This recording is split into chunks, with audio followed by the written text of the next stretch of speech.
Karen, Yes. question for you. I have an answer for you. Are you sure? No. Okay, well, let's see.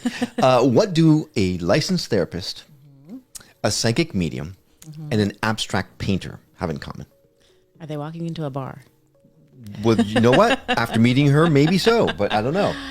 Okay, a psychic medium, an abstract painter, and A licensed therapist. licensed therapist. I have no idea. Well, it was a trick question because actually they are all Katie Beecher. Oh. And this is the person that's actually, this woman creates soul level medical readings without ever seeing you. Just your name, your age. That's it. And Wow. you know what she gives you? What? A 4-page physical, emotional, and spiritual health report. Plus a symbiotic watercolor portrait of your soul. Wow. I know, right? That's so cool. Now, she's been featured in Goop, in Poosh, and even on Coast to Coast AM with George Norrie, but today she is joining us. Woohoo! So she's made the big time finally. If you ever wondered what your symptoms might be trying to tell you or how to heal from the inside out, you're going to want to stick around for this one because Katie, she's not just an intuitive, she is verified. Let's go. My name is Will. And I'm Karen. And unlike Mulder and We Scully, both want to believe. so we've embarked on a journey of discovery. We've talked to people deeply entrenched in the spiritual and metaphysical world. We've thrown ourselves into weird and wonderful experiences. I even joined a coven of witches. And wait, you joined a coven? Yep, all in the interest of finding something Anything. that will prove that there's something beyond this physical, three-dimensional world we all live in. This is the Skeptic Metaphysicians. Hey there, I'm Will. And I'm Karen. And we are welcoming you back to another power-packed episode of the Skeptic Metaphysicians. Today's guest is someone who bridges the gap between science and spirit in a truly extraordinary way. See, Katie Beecher is a licensed professional counselor and an internationally recognized medical and emotional intuitive with over 35 years of experience. She's been featured on Goop, on Poosh, on Miranda Kerr's KORA Organics, Coast to Coast AM, and more than 200 other media outlets. See, her unique method involves creating a detailed 4-page intuitive report and a symbolic soul painting before she even meets her clients. All she uses is her name and age. She's also the author of the best-selling book, Heal from Within, an intuitive guide to wellness, which empowers people to connect to their bodies, uncover root causes of illness, and tap into their own intuitive healing power. Now, having personally healed from bulimia, depression, Lyme disease, and mold toxicity, Katie brings not only professional wisdom, but lived experience to everything she does. Please welcome the one, the only Katie Beecher to the show. Katie, welcome. How are you doing today? I'm great. Thank you so much. You guys are awesome. I'm glad you think we're awesome. Some people say, oh my God, these guys are crazy. But We've got her snowed. so far, so good, Karen. All right. Katie, I'm excited to talk to you. In our research, we found that you do things a little differently. We've talked to people who do soul paintings before. We've talked to medical intuitives before. I don't know that we ever talked to someone that does them both at the same time. So this is exciting. So first, the soul paintings. Do they act as a tool to help you to diagnose what might be going on with someone? So they do. Okay. The way that I use them is I do the report first, and it's very detailed and all the stuff that you said, and then I create the painting afterwards, and it both verifies the information in my report and gives me different kinds of information about the person, and delivering something symbolically to someone is a little bit softer, if you will. So Sure. If you're reading a report and you see the words, sexual abuse or a very serious diagnosis, to be clear, I cannot legally or ethically diagnose. So Of course, yes. really Yeah. want to be clear about that. But I do identify symptoms and I do make suggestions for what things might be. And then I help connect people with practitioners I trust for formal diagnoses and things. So that's really important to me that people know that. But the soul painting, for example, I might be directed by my guides to put a lot of red in certain areas. maybe around the second chakra, which is the hip area, reproductive organs, things like that.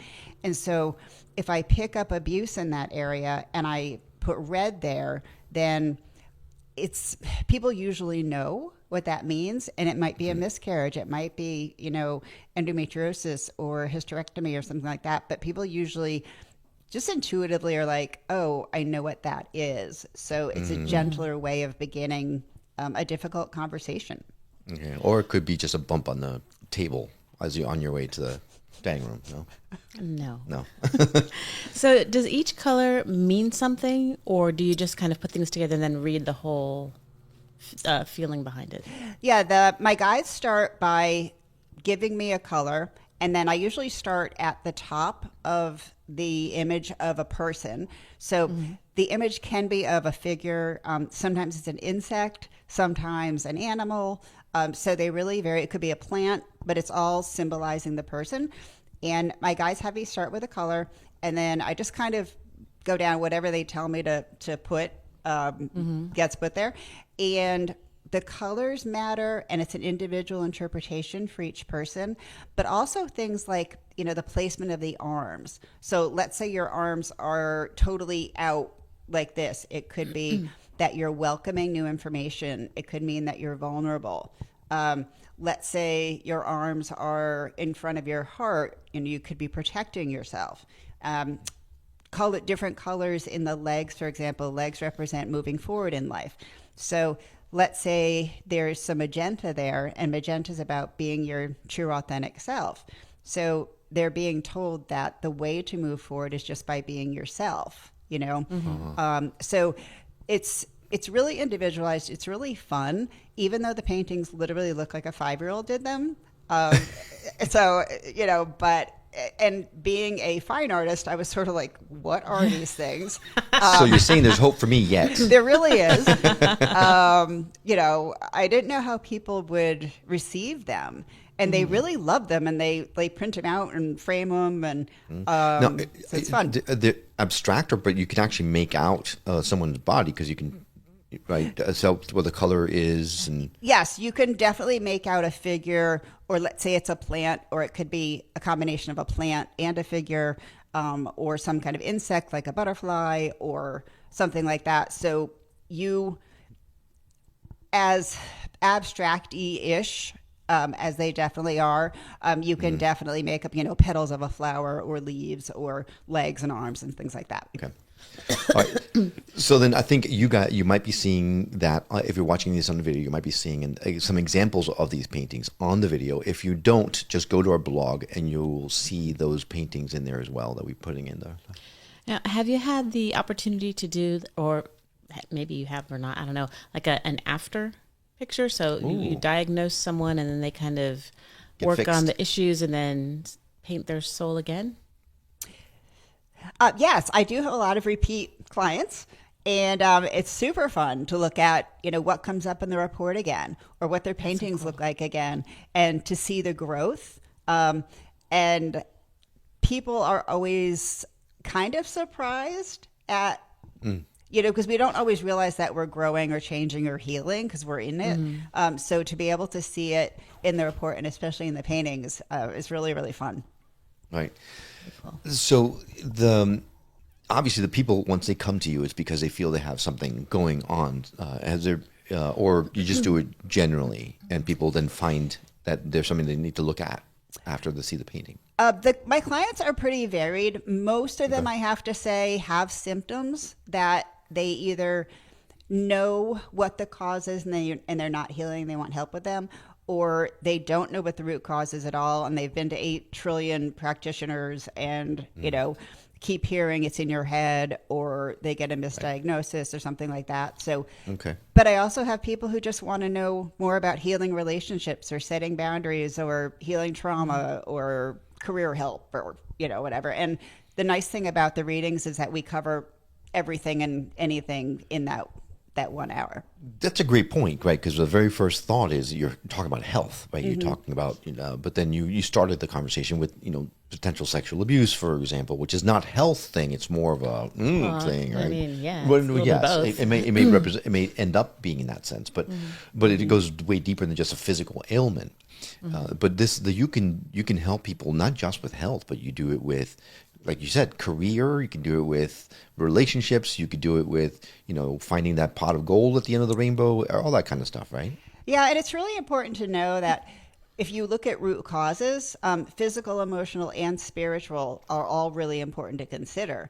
And my guides don't see time in a linear fashion, so I will get stuff from someone's childhood or from 10 years ago or in the future, or I'll get information from people that they care about, or maybe their loved ones in spirit, so it's kind of, I have to discern what's now and what's in the past, and the information in the past or for someone else usually comes through as just a little bit fainter. So if I see a picture, let's say, it's just a little fainter, or hear a fainter word in my head or something like that. So I just put it out there, and then we talk about it during the reading. Gotcha. Okay. Now, you said also in the future. How does that work? Like, how do you get that information, and how can you use that to help someone? So a lot of people say, am I going to get better? What can I do to help myself? Things like that. And so I don't give people timelines because it's not fair, and there's so many variables. But I do get feelings about, yes, this person is going to get better, and that their relationship is going to succeed. Or maybe I hear that they're better off out of the relationship and it's not going to work out. Or I get hints about how to help them with their business, now and in the future, or their goals or dreams or something like that. So it's because we all have trouble living in the present for a lot of reasons. We're in the past or in the future, and that's okay. So to be able to help people with all of it is really important. Oh, yeah, absolutely. All right. We're burying the lead, right? Bulimia, Lyme disease, toxicity, mold toxicity. You healed yourself from all that stuff. So the first thing that comes to mind is, how? How did you do that? Well, I can't take 100% of the credit because I definitely had help. I'll start with the bulimia part. When I was in high school, I was in bad shape, really bad shape, throwing up 3 times a day and suicidal depression. And I was ready to just be like, I can't live this way anymore. It's not okay. And my family was really toxic. And so some people have heard this story before, and it's in my book. But I came home one day from school and called our pediatrician. I hadn't told anybody about what I was going through, and my parents were not very helpful. So I called and said, I'm making myself get sick and I need help. And it was 1983, so the doctor was kind of like, oh, it's okay. It'll be, you'll be fine. And I'm like, no, dude, I really won't be fine. This is not okay. Right. And he recommended a Jungian psychologist. You guys may have done Jungian stuff before. Sure, yeah. And for me, that was the perfect match because she taught me how to connect to my intuition. I already knew that I had these weird abilities, and I had no one to talk to about them. So I could say to her, I'm talking to dead people, or, I'm getting these feelings or whatever. And she just totally encouraged it all. So she helped me learn how to connect to my authentic self and set boundaries and not care so much about what people thought and all of those things. And with her help and a ton of work on my end, I started Funny the how recovery, it works that way. right? I was ready though, and I like to tell people that was one of the most important things that ever happened to me. And I'm so grateful for it because we need pain to change. Such a great point, right? We talk all the time about how growth happens at the edge of our comfort zones, but sometimes we have to go really far out of our comfort zones to really get the benefits that we need to get. And at the end of the day, people say you don't really need to get there. If you just listen to the universe saying, hey, I need you to do this first, instead of waiting for the moment that you've gotten into big trouble with bulimia. Maybe, that's... Well, I think that must have been your guides and your intuition, because what teenager calls the pediatrician on their own? Right. So that's really fantastic that you listened and definitely. took that step. And It was really, divine intervention. It really Yeah. was, because I didn't know really why or what was happening. And I think the fact that I had gotten into a college that was not near my parents was probably motivational to help me want to live, you know? Yeah, I don't have mom and dad to rely on anymore. I'm on my own. I got to get this taken care of. I was on my own anyway. I couldn't rely on them It anyway. was So, escape. it was like, okay, I have a motivation now and hope and, things like No one that. controlling you in ways you didn't want to be controlled. Oh. Exactly. See? That's a thick guy, not thinking the right way. So that makes perfect sense. Yeah. It's Holy okay. smokes. And then for the Lyme and mold and all those other things, it was a physical, emotional, and spiritual journey for sure. I fortunately had an amazing naturopath that I worked with who I lived in Connecticut. I'd had Lyme since I was a kid and didn't know it. So, and the traditional doctors were no help. No one ever brought up all the symptoms of Lyme disease that I had. And I had, again, the sense to find a naturopath at 17 and, worked with these people. It wasn't till I was like 45 till I got diagnosed with Lyme. But it was through working with her and then doing a lot of spiritual work, talking to my symptoms, asking the Lyme, like, okay, I'm going to treat you as my friend. Why are you here? What do you have to tell me? And kind of to your point before, what I like to tell people is the trick is listening to your symptoms and intuition early before they need to almost kill you. Right. Right. To be like, oh, okay. Right. Let's talk about your book for a second, because it kind of goes hand in hand with what you just said. Your book, Heal From Within, you talk about symptoms as messages from the body, right, and your spirit. And you say that there's a way to get messages from your body that will allow you to understand that there are some underlying challenges you have to work on. How does that work? Yeah, 100%. And when I was going through therapy and my recovery journey, when I was 16, my guides told me to write the book. They told me to pass on what I had learned, to teach people how to connect to themselves and their intuition and all the things. So took me, several decades to actually write it, but that's okay. So Hey, you got it out. I got a it. lot more than most people do. Yeah. So congratulations. Right. And it was the Lyme disease. When I talked to Lyme and said, why are you here? What do you want? Like, why are you scaring me? And it's like, oh, it's time to write your proposal. So there you go. So there is a great example of a symptom and a diagnosis that I listened to and talked to instead of fearing. And I had that dialogue with it. I talk about how to do the dialogues and all that kind of stuff in the book, but it was, all right, what do you want me to do? Why are you in my life right now? And why is this so unpleasant? Because I was afraid of writing the proposal. I am an author, but I'm not really a writer.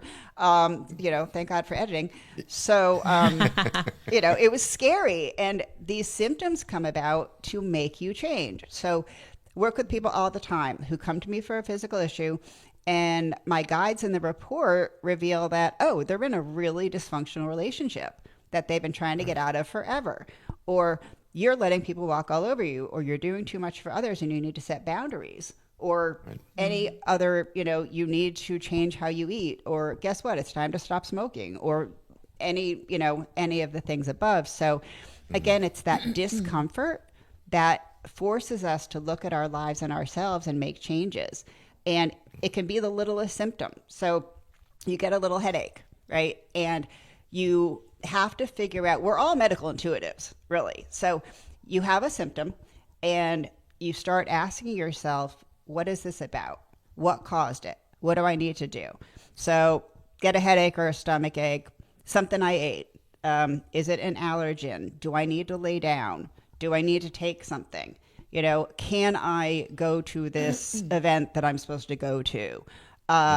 Is there a deeper cause? Is this, a repetitive event? Things like that. So and with our kids too.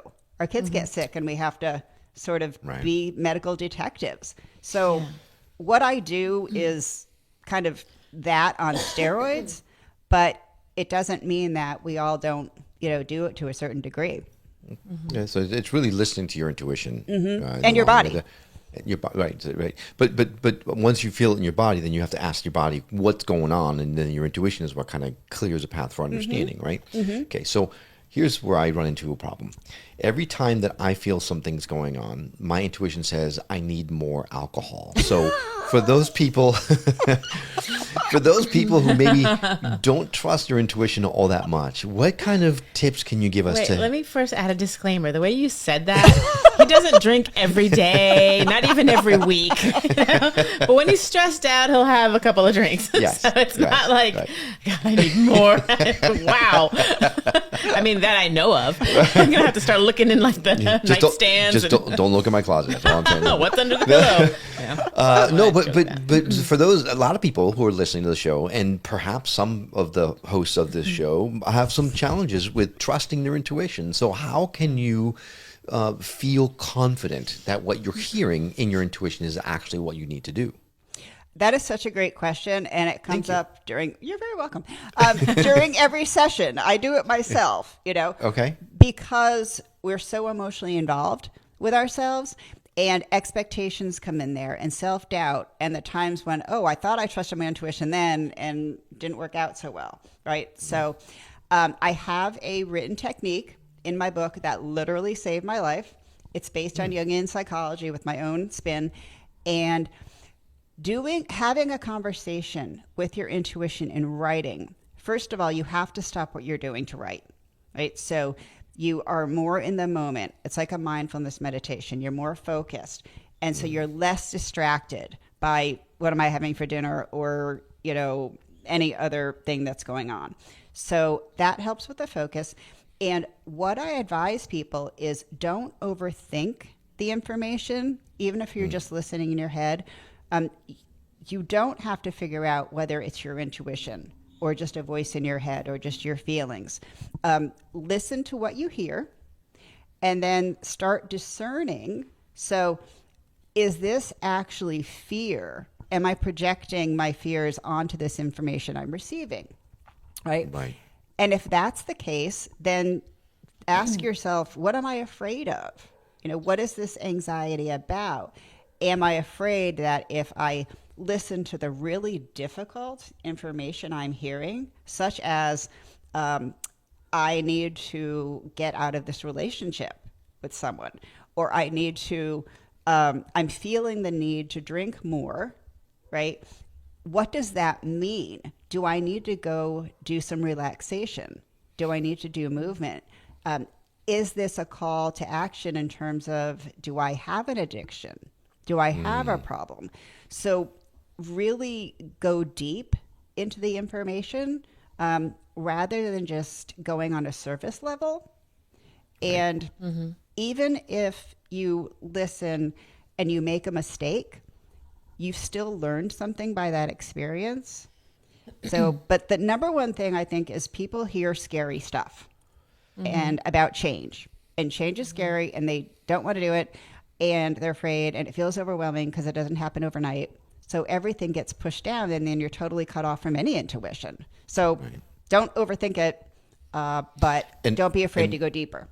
And write it down, right? That's the number one thing you get. You just get pen to paper and write it down. So you don't forget. Right. Yeah, and it's actual dialogue. It connects you. Yeah. Right. It connects you more. Like Neil Donald Walsh wrote Conversations with God. That exactly. Way. The problem with that is that I got to put my drink down to write. Oh my God! Stop with that. Well, so I'm going to change the subject very slightly here. But you actually don't, because you could have the drink in one hand and your pen in the other. There you go. She's got to be a All right. left-handed drinker. No, so we have these conversations and we learn these things. And there's something that you said a while ago that just like struck me in my. So I'm listening, but also kind of going down this other like mental rabbit hole. And so you talked about being friends with Lyme disease. You made it your friend, and you had this dialogue.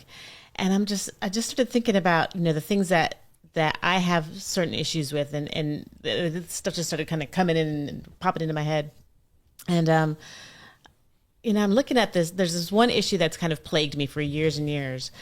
And I'm like, okay, so if I look at that as my friend, and instead of thinking, oh, I have to get rid of this, I have to let it go, that's not right, that's not true, and think, wow, this situation this way that I am has helped protect me and keep me safe for all of these years. And I need to be grateful for that and thank it and then let it go. Right, because it's no longer serving you as much. Yeah, it's done its work. Right.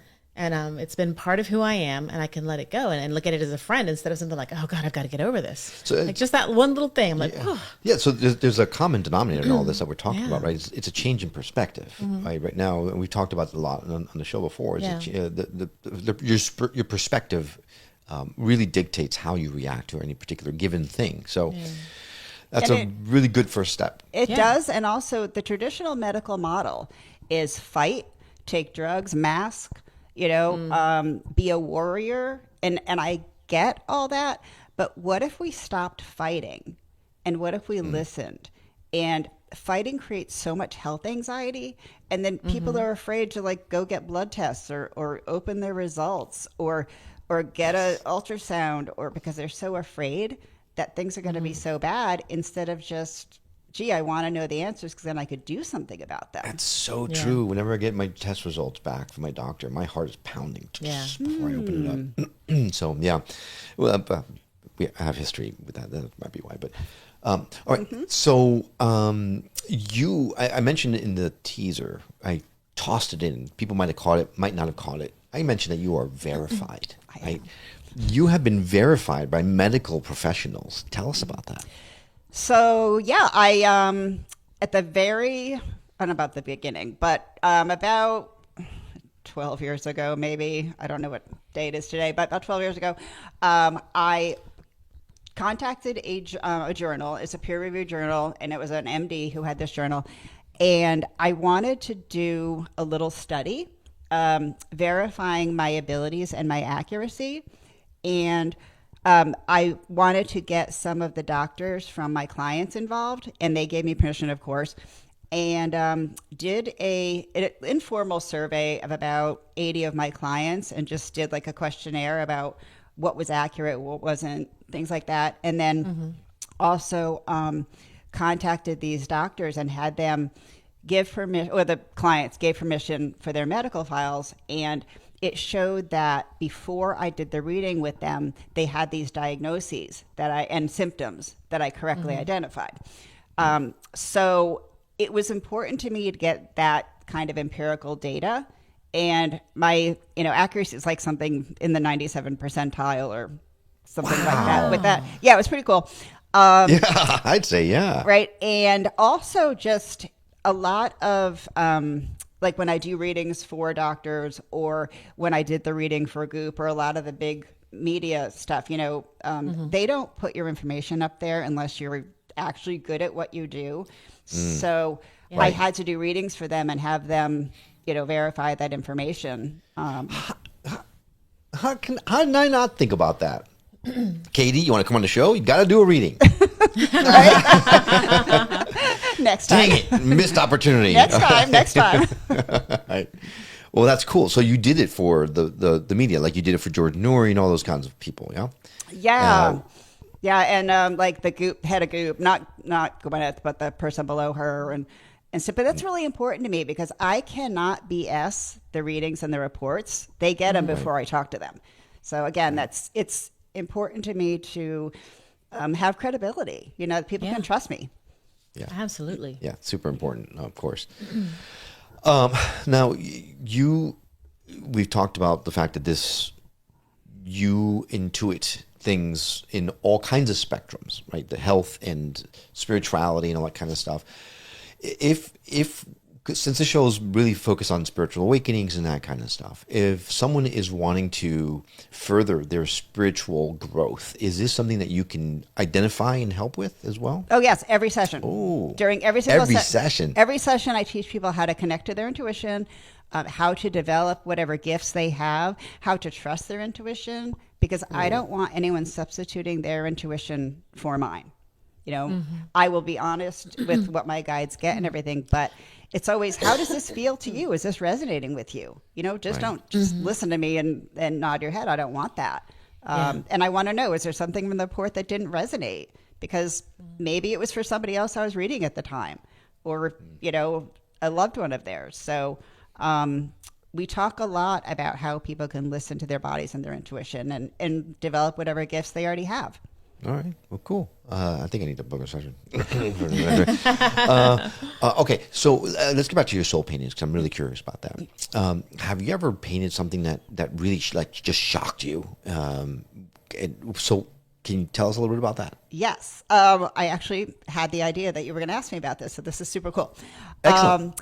I was doing a reading on a 5-year-old boy, and all I knew is that he was 5. And I did a very different type of soul painting. And it was a fire truck that had a very long ladder, and behind it was a tall sort of apartment type building. And there was a fireman with a hose, so, clear what it was. And then I was trying consciously, to make the hose on the side of the truck, how it's kind of coiled up. And my brain and my hand weren't connecting, and all I could make was this S shape. And I literally said to myself, is this Superman's fire truck? Right? So I'm like, okay, I'm just going to go with it. When I talked to the mom, she said her son was autistic, nonverbal. And right before she found out she was pregnant with him, they lost all of their belongings in an apartment fire. The whole place burned down, and she lost everything. Ooh, and ouch. She said she was completely devastated, had no hope, and then found out she was pregnant. Oh my gosh. And she said this her little boy literally saved her, and has such impact on all the people he meets. He's this very, charismatic individual who's not even verbal. And she said that she was so moved that she calls him her Superman. Oh, wow. It gets Oh, my better. gosh. It gets better. Oh. And I don't remember what Superman's middle name is, but that is the middle name of L? her son. Kal-El? I honestly don't remember. I don't know. My guy just had me. Big Superman fan here. Nice. Okay. So whatever it is, that's the middle name she gave her son. So I remember she was in tears, when she saw the painting. I was getting chills. She was getting chills. That's amazing. And Wow. yeah, it's one I will never forget for sure. Okay. I'm taking all the questions. Well, so how did you first start doing the soul painting? Like what led you to that? I've always been an artist, and I think it was kind of my Jungian psychology background too. He uses a lot of symbolism and art therapy has always been a really important healing tool for me, and I have training in it too. And I wanted to incorporate something symbolic with the written words of the report, because it just feels impersonal sometimes, even though it's deeply personal. Yeah. But it just sort of came to me. I think I was looking at the Red Book, actually, Carl Jung's Red Book, which is pretty intense depiction of his spiritual journey. Right. And it just came, again, spiritual intervention of, what if you could make a symbolic representation of these people's lives and their bodies and energy, and what would it look like? So I kind of fooled around with it, and I, used a lot of people as guinea pigs, and that's how it came to me. Every once in a while, when we have a guest that we really love on the show, we ask permission to ask some curveball questions that might be a little bit out of the norm. Is Cool. You cool with doing? Okay, all right. Here's the first curveball question I'm going to throw your way. If someone asked you to create a medical intuitive reading for planet Earth, what do you think you'd find? Oh boy. Okay. That's depressing. A lot of hurt. Abuse is coming to mind. Neglect. Kind of being taken for granted. Needing to set boundaries. A lot of symptoms that people aren't looking at enough, and aren't responding to enough. And the fact that we need the planet to be as healthy as possible, not just for now, but for our futures. and that we need to really listen more and take better care of it. Right.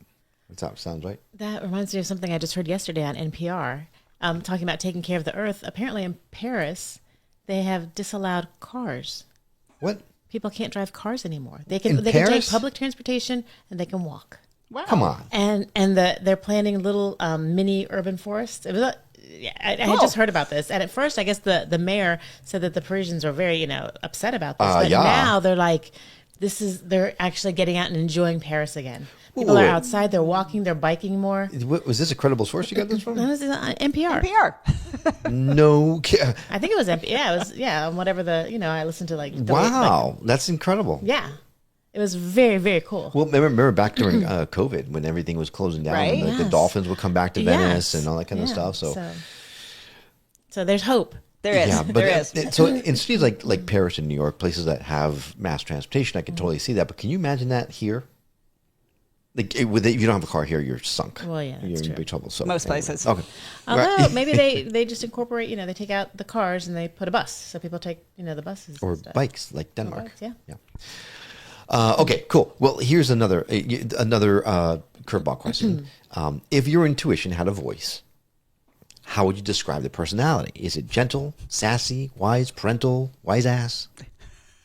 Will? Well, I'm also imagining how my husband would describe that. The first thing that comes to mind is very honest and loving and empathic and putting myself in the place of others who've been through difficult things. Okay, so the voice would be like Karen. Then.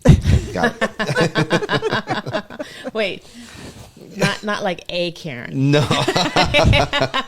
Right. You gotta differentiate. Right. So I remember the question I had. It came to me. The report that you give to people. Does that mean that you're constantly like writing 4-page essays for people, or do you have like a machine that spits it out? I wish I had a machine. No, my guys are kind of like a machine. Right. Right. I purposely see maybe 6 to 9 people a week at the most.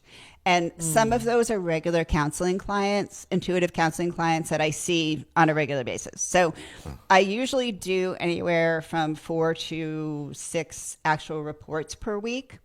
And I do like those on Sundays and Mondays to prepare for the week. So no, I am not constantly writing. And I have a template that I start with that is divided into all of the chakras, and it gives the physical and emotional characteristics of each chakra. So you don't have to know anything about chakras to understand the report. Okay. And then the third column is kind of what I fill in for what I get for the person that I'm doing the reading for. Gotcha. So it's more fill in the blank and not like long form survey. Yes, correct. That'd be a lot I know. of work. I know, right? Yeah, Right, no, sorry. yeah, Right. terrifying. All right.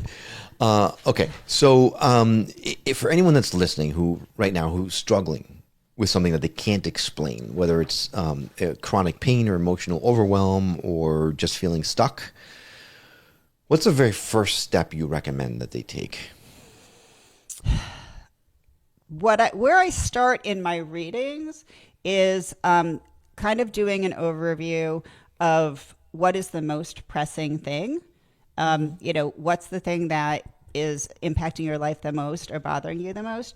And even in my book, I take people through a pretty extensive quiz of what's going on in your life and what are the things that are most important to you, where to start. Sometimes people don't even know what's bothering them because it's just been there forever and they don't even know how to put it into words. So sort of an identification of one thing that you want to start working on, because everything feels overwhelming, especially if you try to do it all at once.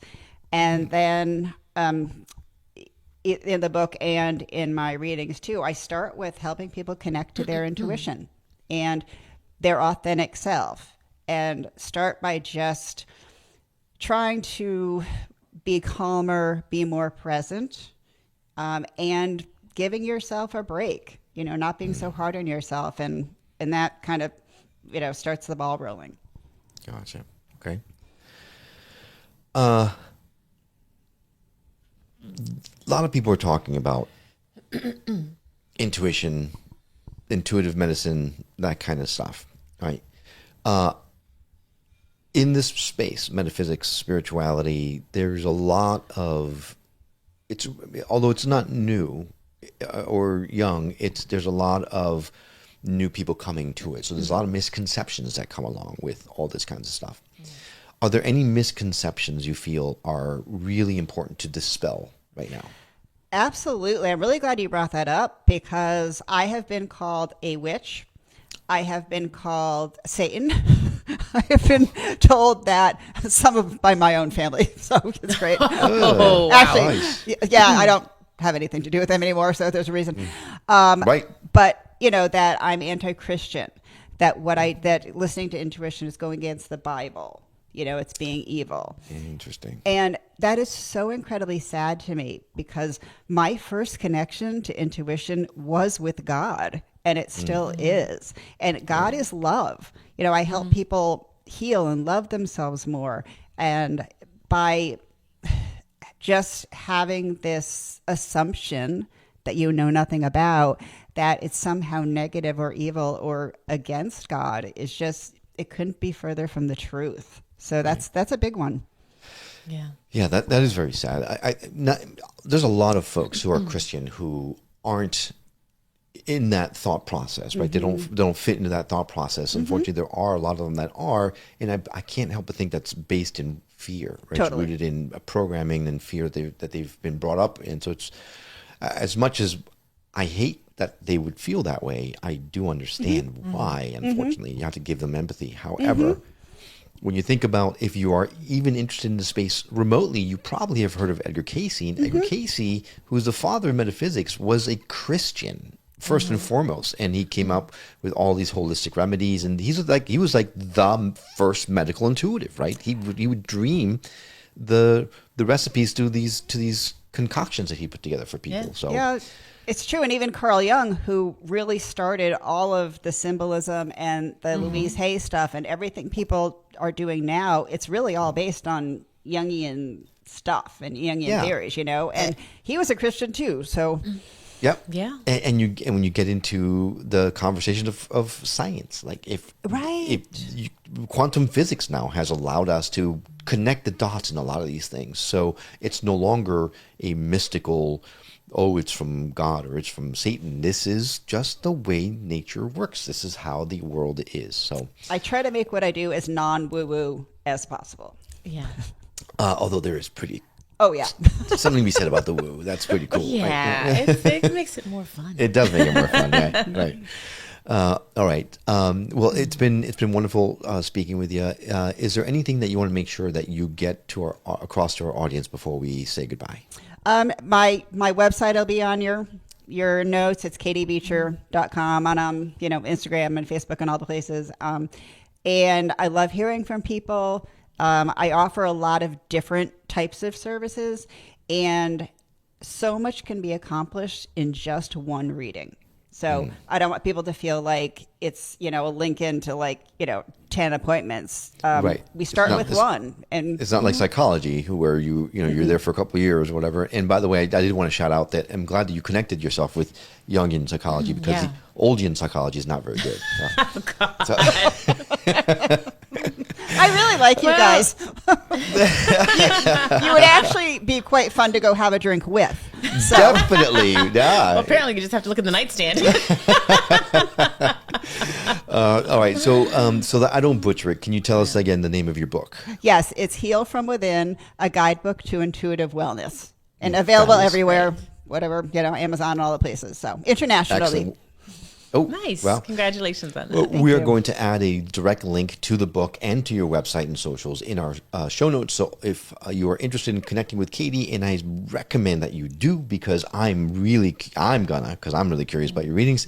All you need to do is go to skepticmetaphysician.com and go to her episode page, and you'll see that link directly in there. So all you need to do is hit enter, and you'll be connected. Katie, thank you so much for being on the show. It's been a really fun conversation with you. My pleasure, and sorry for the technical difficulties at the beginning. Your patience is appreciated. What technical difficulties? I don't remember any technical difficulties. All right, we'll talk to you soon. Take care. Bye-bye. You too.